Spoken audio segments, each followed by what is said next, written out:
আসসালামু আলাইকুম। সুপ্রিয় ৭ম শ্রেণীর শিক্ষার্থীরা, আজকের এই ভিডিওতে আমরা দেখব যে তোমাদের ৭ম শ্রেণীর বিজ্ঞান বইয়ের ২য় অধ্যায় উদ্ভিদ ও প্রাণীর কোষীয় সংগঠন।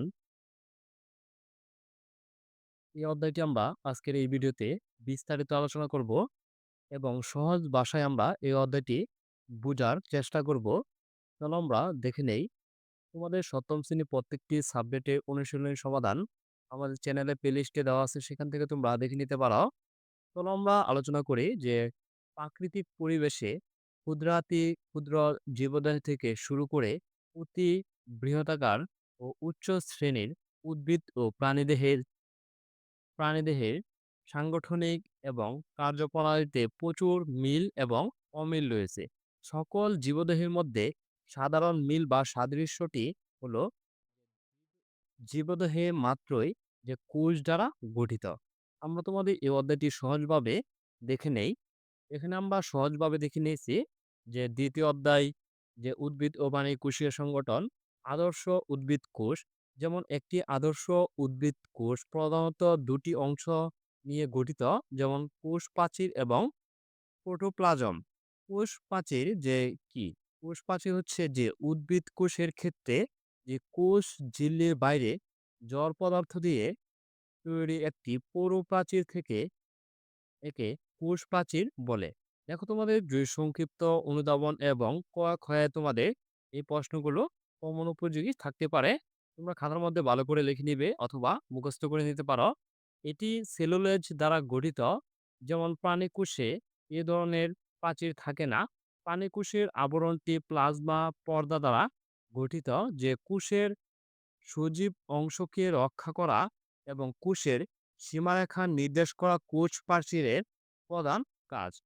আরেকটি হচ্ছে যে প্রোটোপ্লাজম, যে প্রোটোপ্লাজম কোষের অর্ধতরল জেলির মতো আঠালো ও দানাদার বর্ণহীন সজীব অংশ। প্রোটোপ্লাজমের নানাবিধ বিক্রিয়ার ফলে জীবনের বৈশিষ্ট্যগুলো পরিলক্ষিত হয়। এটি বিভিন্ন জৈব ও অজৈব যৌগ সমন্বয়ে গঠিত। প্রোটোপ্লাজমে পানির পরিমাণ যেমন সাধারণত শতকরা ৬৭ থেকে ৯০ ভাগ। প্রোটোপ্লাজম কোষের প্রধান দুটি অংশ হচ্ছে সাইটোপ্লাজম ও নিউক্লিয়াস ধারণ করে। আর তারপর হচ্ছে সাইটোপ্লাজম কি? যে কোষের প্রোটোপ্লাজমের নিউক্লিয়াসের বাহিরে জেলির মতো অংশকে সাইটোপ্লাজম বলে। সাইটোপ্লাজমের অভ্যন্তরে অবস্থিত কোষের বিভিন্ন জৈবনিক ক্রিয়াকলাপের সাথে সংশ্লিষ্ট সজীব বধূসমূহকে তোমাদের একত্রে সাইটোপ্লাজম অঙ্গাণু বলা হয়। একটি আদর্শ কোষে সাধারণত নিম্নলিখিত অঙ্গাণুগুলো দেখা যায়। কি, কি দেখা যায়? সেটি হচ্ছে প্লাস্টিড, মাইটোকন্ড্রিয়া, গলিজ বডি, এন্ডোপ্লা এন্ডোপ্লাজমিক জালিকা, রাইবোজোম এবং লাইসোজোম, সেন্টিওল এগুলো থাকে। এখন দেখো এই দুটি চিত্র দেওয়া আছে, যে একটি আদর্শ উদ্ভিদ যে কোষ ও প্রাণী কোষ। এখানে একটি আদর্শ উদ্ভিদ কোষ এবং প্রাণী কোষের তোমাদের যে চিত্রগুলো দেওয়া আছে, এটি তোমরা ভালো করে দেখে নিবে যে রাইবোজোম, সাইটোজোম, মাইটোকন্ড্রিয়া, লাইসোম এবং গলিজি বস্তু, নিউক্লিয়াস এবং সেন্ট্রোসোম, এগুলো আমরা বিস্তারিত দেখব যে কোষ গহ্বর কি। কোষ গহ্বর হচ্ছে যে কোষের জীবাণু, অঙ্গাণু এবং নির্জীব কোষসমূহ সাইটোপ্লাজম গাতে থাকে। উদ্ভিদ কোষের নিজের যে কোষসমূহের মধ্যে আছে বিভিন্ন রকমের সঞ্চিত পদার্থ, বর্জ্য পদার্থ এবং হরিত পদার্থ। কোষের সাইটোপ্লাজমে তরল পদার্থপূর্ণ যে কোষ ছোট বড় গহ্বর থাকে, তাদের যে কোষ গহ্বর বলে। আর তারপর হচ্ছে যে কোষ অঙ্গাণুসমূহ।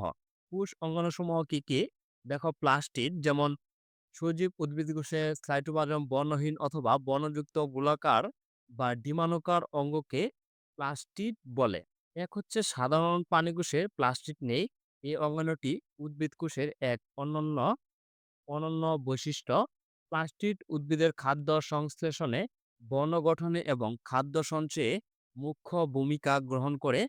রঞ্জক পদার্থের উপস্থিতি ও অনুপস্থিতির উপর নির্ভর করে প্লাস্টিডকে প্রধানত দুই ভাগে ভাগ করা হয়েছে: ক্রোমোপ্লাস্টিড বা বর্ণযুক্ত প্লাস্টিড এবং নিউক্লিওপ্লাস্টিড বা বর্ণহীন প্লাস্টিড। আর তারপর হচ্ছে মাইটোকন্ড্রিয়া, সজীব উদ্ভিদ ও প্রাণী কোষের যে সাইটোপ্লাজমে বিভক্তি ভাবে যে ছড়িয়ে থাকা ছোট ছোট দণ্ডাকার অঙ্গগুলোকে মাইটোকন্ড্রিয়া বলে। একে যে বচন মাইটোকন্ড্রিয়ন, এক বচনে মাইটোকন্ড্রিয়ন, যেমন প্রতিটি মাইটোকন্ড্রিয়ন দ্বিস্তর পর্দা দ্বারা আবৃত থাকে। এর বহিঃপর্দাটি হচ্ছে মিশ্রণ, যেমন আন্তঃপর্দাটি হচ্ছে আঙুলের মতো অনেক ভাঁজ সৃষ্টি করে। এদেরকে ক্রিস্টি বলে। এদের কি বলে? যে ক্রিস্টি বলে। যেমন এখানে তোমাদের মাইটোকন্ড্রিয়া একটি ছবি দেওয়া আছে। ক্রিস্টি, বিঝিল্লি, অন্তর্ঝিল্লি এবং ম্যাট্রিক্স, রাইবোসোম, ডিএনএ, এগুলো আমরা যে আরো আলোচনা করব। যে জীবের যাবতীয় বিপাকীয় কাজের শক্তির উৎস হচ্ছে যে মাইটোকন্ড্রিয়া। এর জন্য মাইটোকন্ড্রিয়াকে কোষের পাওয়ার হাউস বলা হয়। একটি, তাই জন্য কি বলা হয়? পাওয়ার হাউস বলা হয়। আর তারপর হচ্ছে যেমন গলজি বডি। যেমন গলজি বডি পর্দা ঘেরা গোলাকার বা সূত্রাকার অঙ্গাণু ও নিউক্লিয়াসের কাছে অবস্থান করে। এটি হচ্ছে গলজি বজর, যে তোমার গলজি বস্তু, যে চিত্রটি এখানে দেওয়া আছে। উৎসেচক যে হরমোন ইত্যাদি ক্ষরণ এ কাজ করে। আর তারপর হচ্ছে সেন্টিউল। সেন্টিউল হচ্ছে প্রাণীকোষের নিউক্লিয়াসের কাছে দুটি ফাঁপা নলাকার বা দণ্ডাকার অঙ্গাণু দেখা যায়, তাদেরকে সেন্টিউল বলে। তাদের কি বলে? যে সেন্টিউল বলে। সেন্টিউল হচ্ছে সেন্টুল, সেন্টোস্পিয়ার এবং সেন্টিউল। এটি হচ্ছে তোমাদের সেন্টিউলের চিত্র। এখন দেখো, সেন্টিউল সাধারণত একটি স্বচ্ছ দানাবিহীন সাইটোপ্লাজম দ্বারা আবৃত থাকে। এই অংশকে সেন্ট্রোজোম বলে। উদ্ভিদ কোষে সেন্টিউল সাধারণত থাকে না, তবে নিম্ন শ্রেণীর উদ্ভিদ কোষে থাকে, যেমন ছত্রাকে।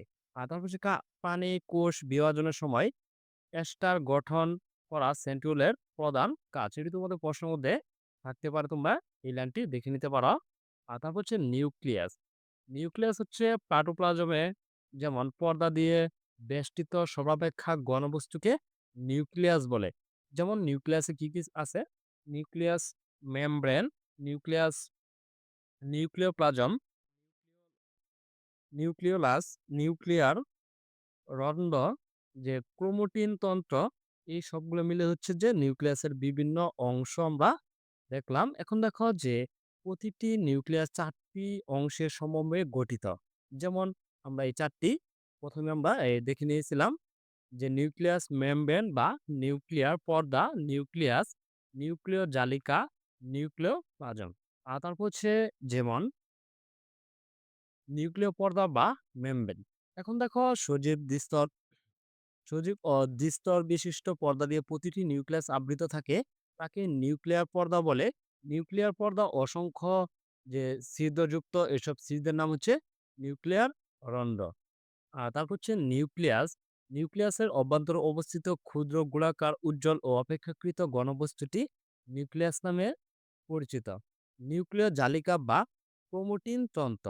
নিউক্লিয়ার প্লাজমে যেমন ভাসমান অবস্থায় পেঁচানো সুতার মতো গঠনটি নিউক্লিয় জালিকা বা ক্রোমাটিন জালিকা নামে পরিচিত। কোষ বিভাজনের সময় তন্ত্রময় গঠনটি কতগুলো টুকরায় পৃথক হয়ে যায়। প্রতিটি টুকরাকে ক্রোমোজোম বলা হয়।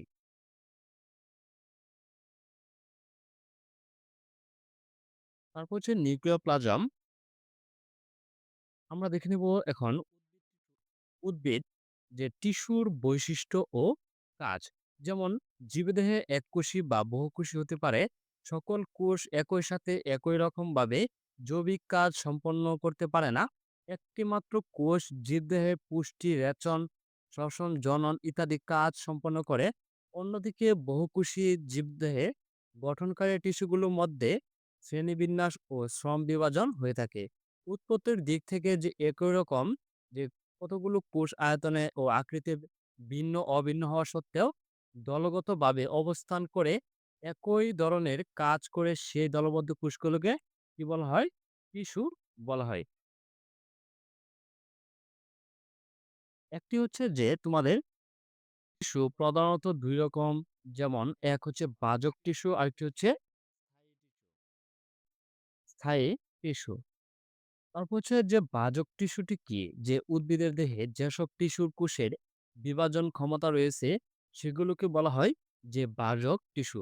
বাজক টিস্যু উদ্ভিদের বর্ধনশীল অঙ্গে যে অবস্থান করে, বিশেষত কাণ্ড ও মূলের অগ্রভাগে অবস্থান করে। যেমন এটি যে বাজক টিস্যু একটি, এখানে ছবি দেওয়া আছে নিউক্লিয়াস কোষ প্রাচীর সাইটোপ্লাজম।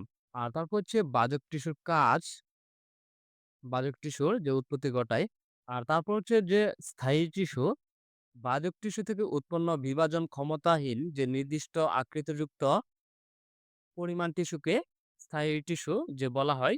এর অবস্থান উদ্ভিদে প্রায় সর্বত্র যে স্থায়ী টিস্যু দেখা যায়। স্থায়ী টিস্যুর কাজ হচ্ছে যে খাদ্য প্রস্তুত ও পরিবহন করা, দেহ গঠন ও উদ্ভিদকে দৃঢ়তা প্রদান করা। আর তারপর হচ্ছে পানি টিস্যুর বৈশিষ্ট্য ও কাজ, যে পানি টিস্যু যে ৪ ধরনের হয়ে থাকে: আবরণীয় টিস্যু, যোজক টিস্যু এবং পেশি টিস্যু, স্নায়ু টিস্যু। আবরণীয় টিস্যু কি, কি? তোমরা ভিডিওটি এখান থেকে পজ করে এগুলো পড়ে নিতে পারো। যে পেশি টিস্যু, ঐচ্ছিক পেশি এবং অনিচ্ছিক পেশি। পেশির কাজ, যোজক টিস্যু বা কানেকটিভ টিস্যু, যোজক টিস্যুর কাজ এবং স্নায়ু টিস্যু বা নার্ভ টিস্যু। এই বিষয়গুলো তোমরা, এই কয়েকটি বিষয় তোমরা এখান থেকে ভিডিওটি পজ করে তোমরা এই বিষয়গুলো দেখে নিতে পারো। আর তোমরা যদি আরো বিস্তারিত আলোচনা চাও তাহলে অবশ্যই কমেন্ট করে জানিয়ে দিবে। ধন্যবাদ শিক্ষার্থীরা। আমরা তোমাদের এই ২য় অধ্যায়টি যে তোমাদের সহজ ভাষায় দেখে নিলাম। পরবর্তী ভিডিও সবার আগে পেতে চ্যানেলটি সাবস্ক্রাইব করে পাশেই থাকবে। আর যারা সাবস্ক্রাইব করেছ তাদেরকে অসংখ্য ধন্যবাদ। পরবর্তী ভিডিওতে আমরা দেখব যে তোমাদের যে অনুশীলনী সৃজনশীল ১ এবং সংক্ষিপ্ত প্রশ্নগুলো পরবর্তী ভিডিওতে আমরা সমাধান করার চেষ্টা করব।